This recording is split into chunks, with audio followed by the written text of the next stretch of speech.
A huge white fireball arced toward the Lornian forces, shattering in midair and spraying liquid flames among the mounted armsmen of the first square, the one farthest left of the two angels.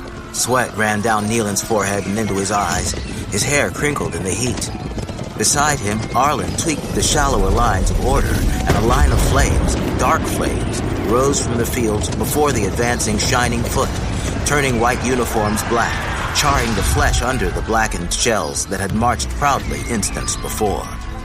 Somehow, someway, Nylan had to tap some kind of order-chaos energy before everyone was killed, but he couldn't reach it. His shirt was soaked, and his eyes burned from salty sweat from trying to reach and channel elusive chaos. But if he couldn't tap that distant force, how could the white mages? He didn't feel them doing anything like that, and they were certainly using order and chaos. If you can't reach the one you need, use the one you can reach. He sent his perceptions down, straight down, to where rock met magma, to where a different sort of order and chaos met. There, he seized the deeper boundary, the edge between rock and magma. Do you want to do this? His jaw tightened. What choice did he have? He was too far from the forest and had too little time left. There is always a choice. Do what we must.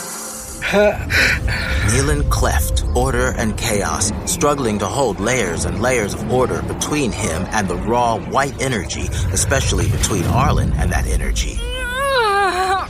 As they struggled, Arlen adding her order, her force, yet another fireball sprayed the meadow, this time less than 100 cubits before them.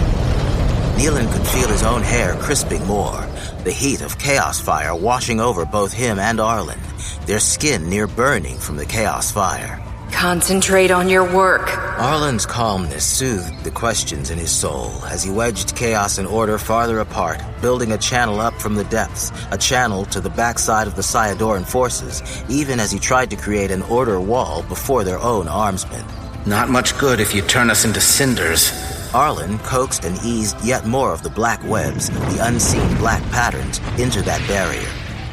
2 fireballs in quick succession splashed against the unseen barrier, with the gouts of chaos fire rebounding toward the advancing shining foot. A half score of white-coated foot flared like fatwood in a winter fire, and the line slowed, but only momentarily, before the shining foot surged forward once more, the second line of troops marching over the charred corpses of those who had led the charge.